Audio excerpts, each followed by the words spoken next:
Hello friends, आपण शिकतोय chapter ionic equilibrium standard 12 आणि लेक्चर नंबर सुद्धा आहे 12.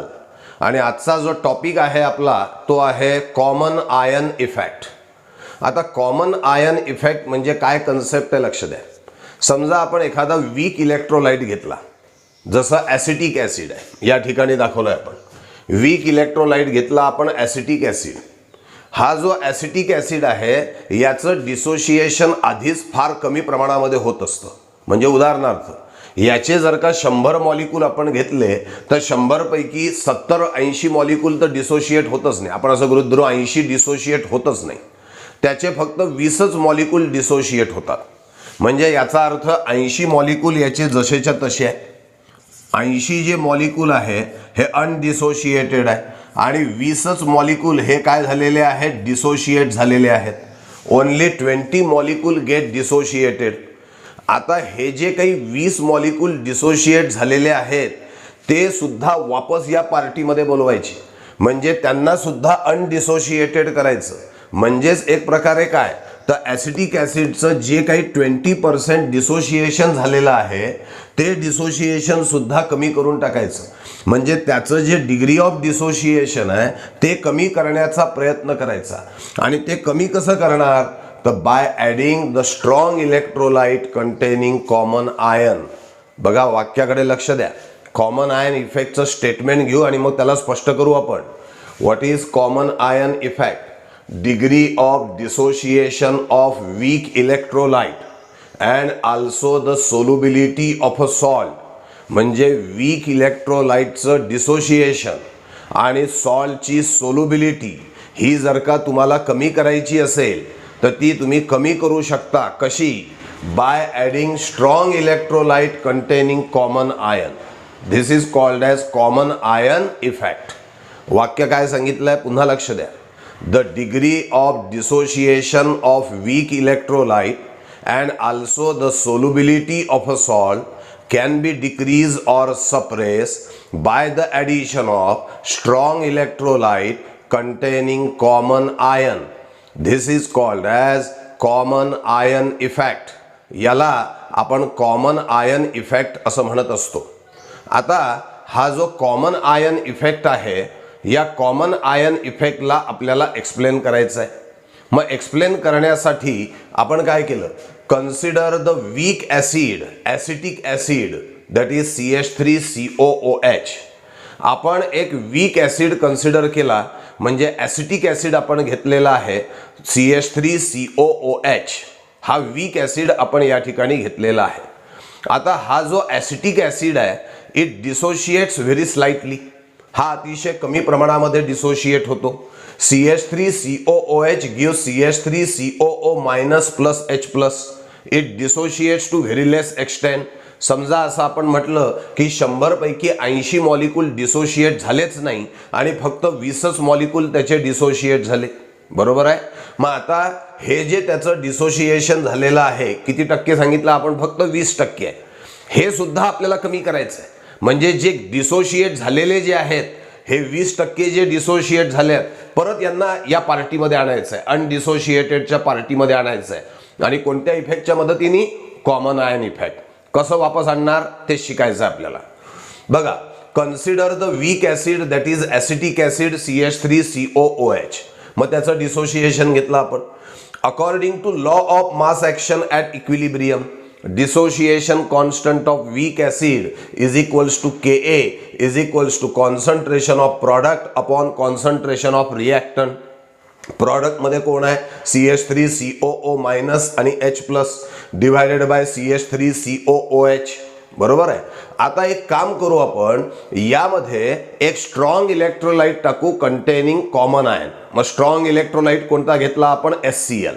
मग HCl या सोल्युशन मध्ये टाकायचं ठरवलं आपण ॲसिटिक ॲसिडच्या, ज्याचं 20% डिसोशिएशन झालेलं आहे. त्यात कोणाला टाकलं आपण? HCl. मग बघा, if strong electrolyte like HCl containing common ion as a H plus ion is added to it. या ॲसिटिक ॲसिड मध्ये आपण असा स्ट्रॉंग इलेक्ट्रोलाइट टाकला, उदाहरणार्थ HCl, ज्याच्याकडे कॉमन आयन आहे. कॉमन आयन म्हणजे या ॲसिटिक ॲसिडमध्ये जो आयन आहे तोच आयन याच्याकडे पण पाहिजे. ॲसिटिक ॲसिडकडे H+ होता, याच्याकडे पण H+ आहे. मग हा जो स्ट्रॉंग इलेक्ट्रोलाइट आहे तो जेव्हा आपण ॲसिटिक ॲसिडमध्ये टाकतो इट डिसोशिएट ऑलमोस्ट कम्प्लिटली. तो जवळपास पूर्णपणे डिसोशिएट झाल्याचं दिसून येतं आणि मिळतं HCl गिव्स H+ + Cl-. म्हणजे मला सांगा आता त्या बीकरमध्ये 2 रिॲक्शन झालेले आहे. कोणत्या 2 रिॲक्शन? एक ही आणि एक ही. म्हणून मी दोन्ही रिॲक्शन एकत्रित पुन्हा लिहिल्या.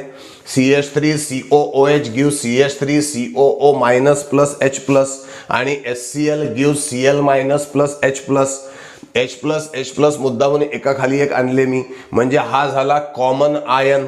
बरोबर आहे. आणि यामध्ये सुद्धा एक तुम्हाला लक्षात येईल, ही रिव्हर्सिबल दाखवली आहे, ही सिंगल हेडेड दाखवली आहे. याचं कारण आहे वीक इलेक्ट्रोलाइट डिसोशिएट स्लाइटली, म्हणून त्याची रिव्हर्सिबल रिॲक्शन असते. Strong electrolyte dissociate almost completely, म्हणून त्याची सिंगल हेडेड रिॲक्शन आपण दाखवत असतो. ही गोष्ट लक्षामध्ये ठेवायची आहे.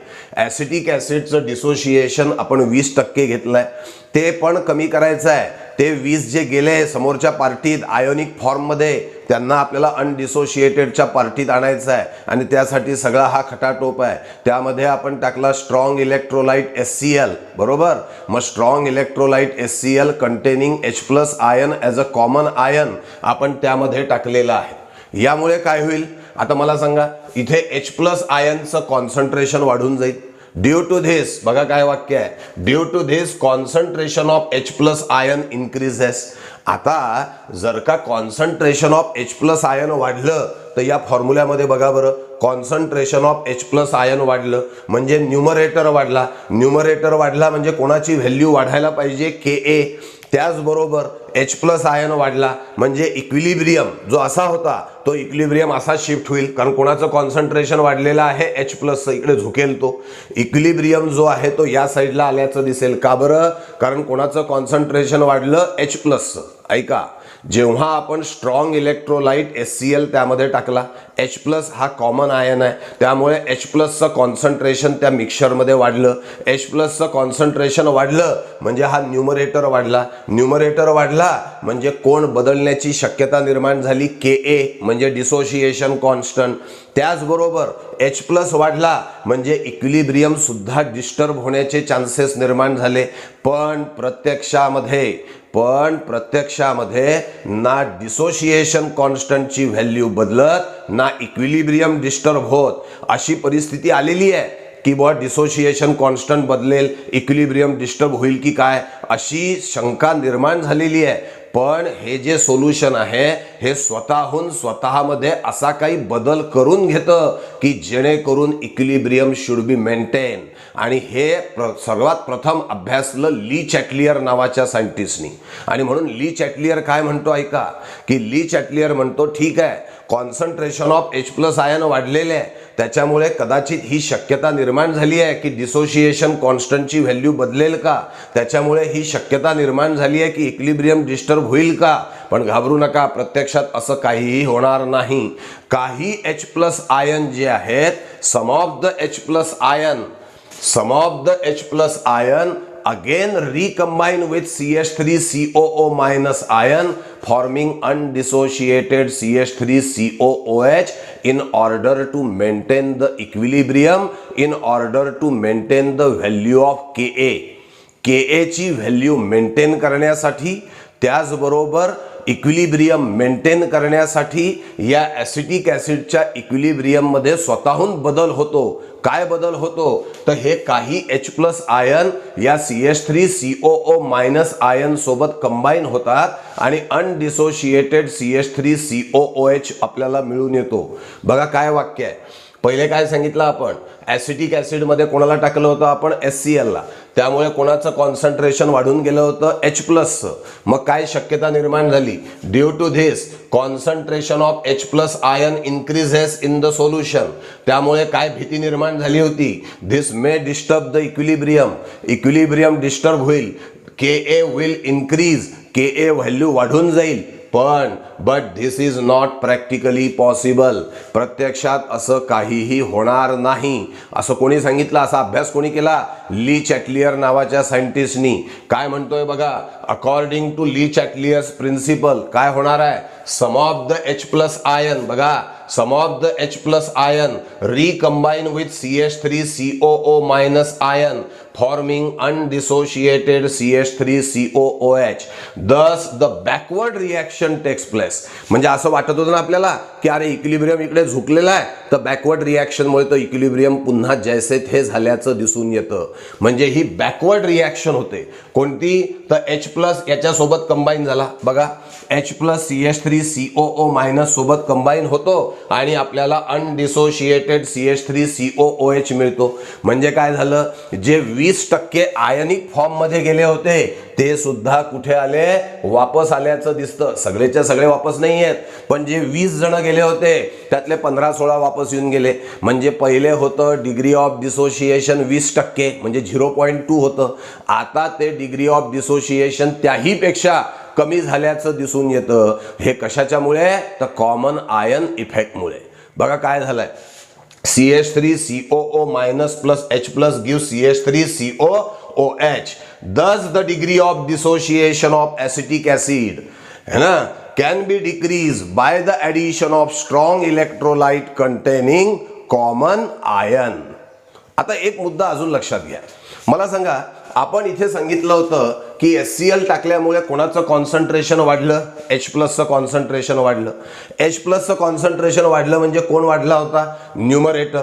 आता न्यूमरेटर जर का वाढला तर त्यामुळे कोण वाढू शकतो? Ka. आता Ka तर वाढू द्यायचा नाहीये. H प्लस वाढला पण तरी पण Ka वाढू द्यायचा नाहीये. मग अशा परिस्थितीमध्ये एकच गोष्ट केल्या जाऊ शकते, ती म्हणजे काय? तर CH3COOH चं कॉन्सन्ट्रेशन वाढवा, डिनॉमिनेटरला मोठा करा आणि याला कमी करा. कोणाला? CH3COO मायनसला. जेणेकरून Ka ची व्हॅल्यू काय राहील? मेंटेन राहील, कॉन्स्टंट राहील. बघा H प्लस हा न्यूमरेटरमध्ये आहे, तो वाढला म्हणजे Ka वाढायची शक्यता आहे आणि Ka तरी पण वाढू द्यायचा नाहीये. मग अशा वेळेला याला डिनॉमिनेटरला पण वाढवा. मग डिनॉमिनेटर कसा वाढेल? तर बॅकवर्ड रिॲक्शननी वाढेल. ही बॅकवर्ड रिॲक्शन म्हणजे CH3COOH निर्माण झाला आणि CH3COOH वाढला म्हणजे डिनॉमिनेटर वाढला. मग न्यूमरेटर डिनॉमिनेटर अशा काही पद्धतीने ॲडजस्ट होतात की जेणेकरून Ka व्हॅल्यू रिमेन्स कॉन्स्टंट. पण या Ka व्हॅल्यूला कॉन्स्टंट ठेवण्याच्या भानगडीत कोणती रिॲक्शन घडली? Backward reaction. आणि त्यामुळे जे 20 मॉलिक्यूल डिसोशिएट होते त्याची संख्या 4-5 पर्यंत कमी झाल्याचं आपल्याला दिसून येतं. आपला उद्देश काय होता? HCl कशा करता टाकलं होतं आपण? तर HCl टाकलं होतं आपण या ॲसिटिक ॲसिडचं डिग्री ऑफ डिसोशिएशन कमी करण्यासाठी आणि ती योजना आपली या ठिकाणी सफल झालेली आहे. बघा शेवटी काय म्हटलंय? Further from the equation of dissociation constant, हे इक्वेशन ऑफ डिसोशिएशन कॉन्स्टंट आहे. It can be seen that if concentration of H plus ion increases then concentration of CH3COOH must be increased to maintain the value of Ka. Hydroxide आहे जो weak base आहे, NH4OH हा weak base आहे. हा पाण्यामध्ये पडला आणि तो डिसोशिएट झाला NH4 plus plus OH minus आणि त्याला आपल्याला रिकवर करायचं आहे, त्याला आपल्याला परत मिळवायचं आहे. जो डिसोशिएट झाला तो आपल्याला परत घ्यायचा आहे. मग आता याच्याकरता आपण आयडिया काय करणार? यामध्ये स्ट्रॉंग इलेक्ट्रोलाइट टाकणार NH4Cl. कोणता स्ट्रॉंग इलेक्ट्रोलाइट टाकला? NH4Cl. जो डिसोशिएट होतो almost completely producing NH4 plus plus Cl minus. या ठिकाणी कॉमन आयन कोण आहे? NH4 प्लस आहे. आता NH4 प्लस कॉमन आयन असल्यामुळे काय शक्यता निर्माण होईल की कॉन्सन्ट्रेशन ऑफ NH4 प्लस वाढेल. मग त्यामुळे Kb is equal to concentration of NH4 plus into concentration of OH minus upon concentration of NH4OH असा आपला dissociation constant of weak base आहे.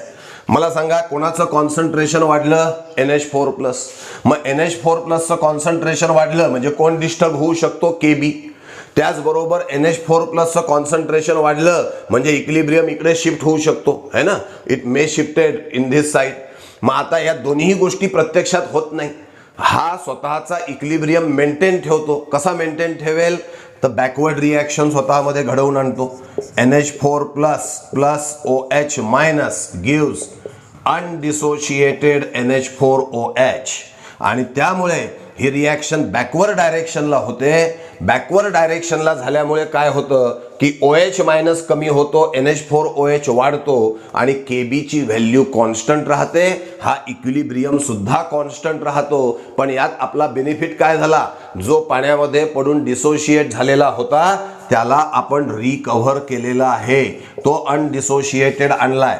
ऑलरेडी 80 अनडिसोशिएटेडच होता. 20 काय झाला होता? डिसोशिएट. तो जो 20 डिसोशिएट होता तो सुद्धा आपण कशामध्ये आणला आता? अनडिसोशिएटेड फॉर्म मध्ये. Consider the weak base ammonium hydroxide. It dissociates slightly in water as NH4OH gives NH4 plus plus OH minus. By applying law of mass action at equilibrium, Kb is equal to concentration of NH4 plus into concentration of OH minus upon concentration of NH4OH. Now add strong electrolyte like ammonium chloride containing NH4 plus ion as a common ion. NH4Cl, as it is a strong electrolyte, it dissociates almost completely.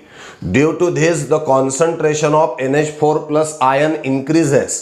This may disturb the value of Kb as well as may disturb the equilibrium, but this is not practically possible.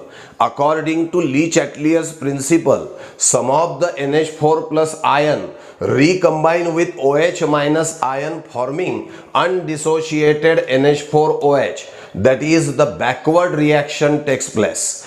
Due to this, the degree of dissociation of ammonium hydroxide can be decreased or suppressed by the addition of strong electrolyte like NH4Cl having NH4 plus ion as a common ion.